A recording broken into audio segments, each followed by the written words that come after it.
The 2011 WINSTAR World Casino 350K at Texas Motor Speedway was the second to last race for the NASCAR Camping World Truck Series of the 2011 season. The race would kick off the weekend for a triple header of Trucks, Xfinity, and the NASCAR Cup Series, and some big name Cup drivers like Kevin Harvick and Kyle Busch were entered in the event. Who would have known before the start of the race that we would see one of the most blatant and unnecessary paybacks in NASCAR history? Both drivers involved, Kyle Busch and Ron Hornaday, would both start inside the top 10. Kyle would start 4th and Ron Hornaday would start 9th. And it wouldn't be long before they were racing each other side by side. And he shoots up the racetrack, almost gets into the 31, and here comes Hornaday for second, trying to take that spot away. How about that young driver, Ron Hornaday, trying to get by Kyle Busch here?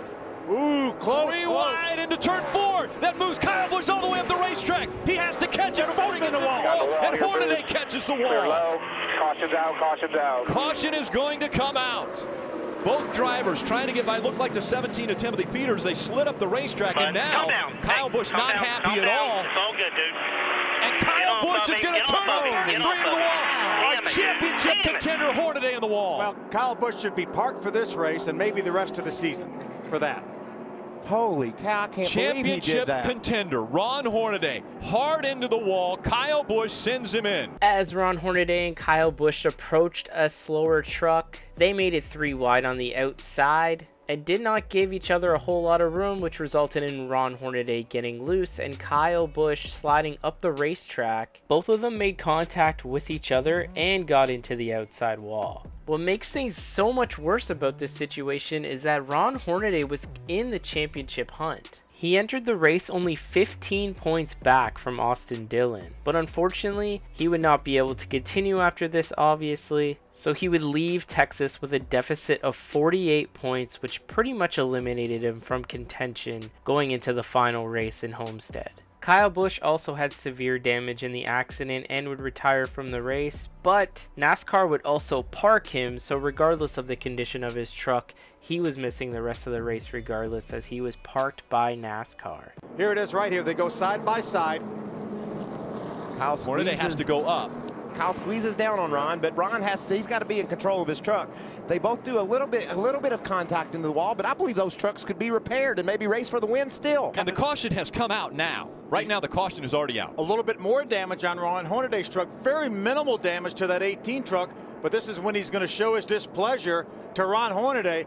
He gets up against him, and he just won't never turn him loose, Mikey. He's running wide open in the back of that truck, and he finally turns him head on into that outside wall.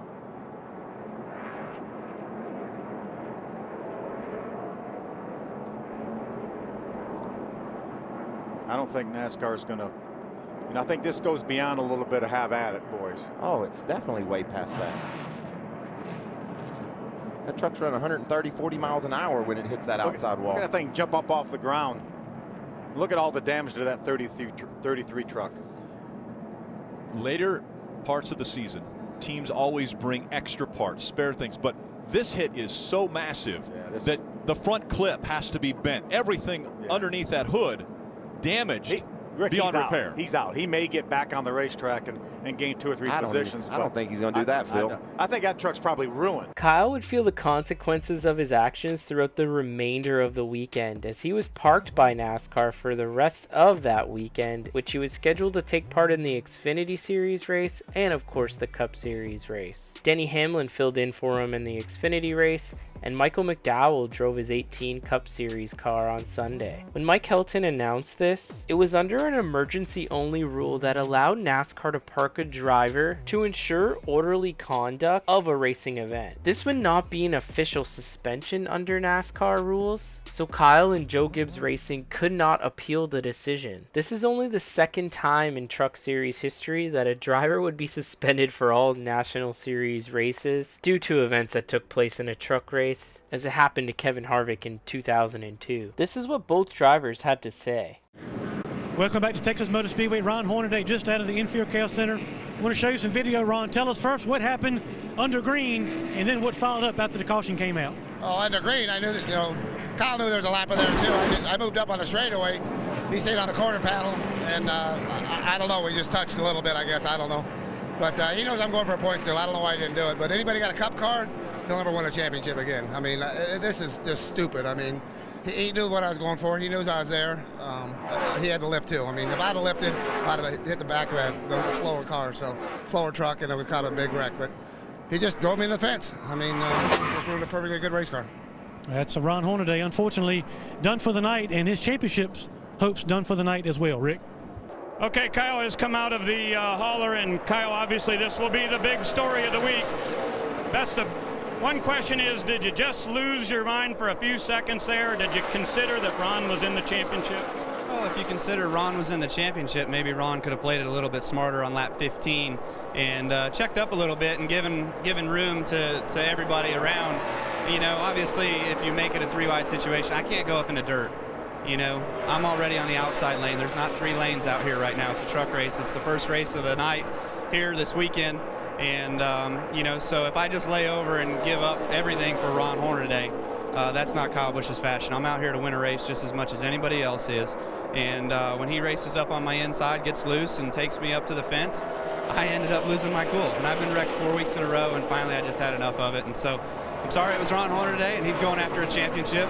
But the fact of the matter is, it's just, you know, you can't place all blame on one person. There was 2 people that got into it to begin with, and there was 2 people that ended it.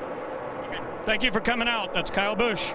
So that was both drivers' perspectives on the whole situation there. And yes, it was very early in the race. They definitely both could have gave each other some more room. Due to Busch being parked for the Cup race, that mathematically eliminated him from contention for the Sprint Cup. Although realistically, he was probably already eliminated anyways due to poor luck in races prior to that. Kyle did go on to issue an apology, and he said it was certainly a step backward, and he was regretful for his actions. In addition to that, one of the more interesting things was Ron Hornaday was actually going to be out of a job, as Kevin Harvick Incorporated was closing its doors at the end of the season, and Kyle offered him to drive the number 18 truck in 2012. But Ron Hornaday had a long history and a good relationship with Chevrolet, and he declined the offer from Busch. But the damage for Kyle Busch did not stop there, as he was fined by NASCAR for $50,000. In addition to that, he was placed on probation for the rest of the 2011 season, and he was sternly warned by NASCAR that he would be suspended indefinitely